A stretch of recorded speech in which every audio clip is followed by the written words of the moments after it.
తెలుగుదేశం హయాంలో 100 రోజుల్లో ఏమీ చేయలేదని విమర్శిస్తూ దానికి వాళ్ళు ఏం చేశారో 100 రోజుల్లో అన్నది మొన్ననే నేను ఒక సుదీర్ఘమైన వీడియో పెట్టా. వాళ్ళు చెప్పినటువంటిది 100 పాయింట్స్ ఏమేంటి అన్నది.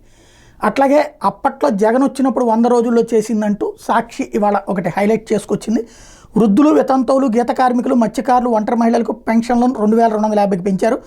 వికలాంగులకు 3000కు, డయాలసిస్ పేషెంట్లకు 10,000కు పెన్షన్ పెంచారు. ఇలా పెంచిన మొత్తాన్ని జూన్ 2019కి సంబంధించిన పింఛన్ని ఆ తర్వాత నెల జూలై 1న పంపిణీ చేశారు. ఉద్యోగులకు జూలై నుంచి 27% మధ్యంతర వృత్తి.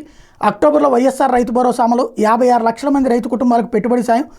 అక్టోబర్ 2 నుంచి గ్రామ వార్డు సచివాలయాల వ్యవస్థకు శ్రీకారం. అన్ని శాఖల్లో పనిచేసే పారిశుద్ధ్య కార్మికులకు వేతనాలు 18,000కు పెంపు.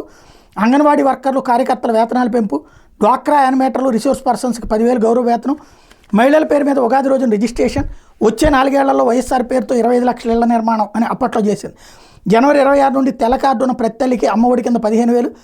సెప్టెంబర్ 1 నుంచి గ్రామ వాలంటీర్ల ద్వారా ప్రతి గడపకు నాణ్యమైన బియ్యంతో పాటు ఇతర సరుకులతో రేషన్ పంపిణీ.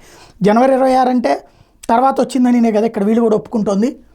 మరి అప్పుడు 100 రోజుల్లోనే ఇచ్చినట్టేంటి, అమలు చేసేసినట్టు రాశారు ఇక్కడ. రాష్ట్రంలో 40,000కు పైగా ప్రభుత్వ పాఠశాల రూపురేఖల మార్పు, అన్ని సౌకర్యాలు కాదు.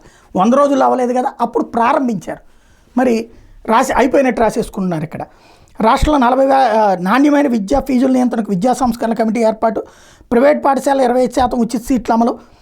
జూలై 8న వైఎస్ఆర్ పుట్టినరోజు రైతు దినోత్సవం నిర్వహణ. ఇట్లాంటి వీటిట్లలో 0 వడ్డీ అమలుకు శ్రీకారం. ప్రభుత్వంలో ఆర్టీసీ విలీనం. అగ్రిగోల్డ్ బాధితుల కోసం 1150 కోట్లు. ఇళ్ల జాగాలు లేని ఆడపడుచులందరికీ ఇళ్ల స్థలాలు. ఇవన్నీ నిర్ణయాలు తీసుకున్నాయే చెప్తున్నారు. ఇప్పుడు ఈ ప్రభుత్వం కూడా నిర్ణయాలు మేము చాలా తీసుకున్నామనే చెప్తోంది.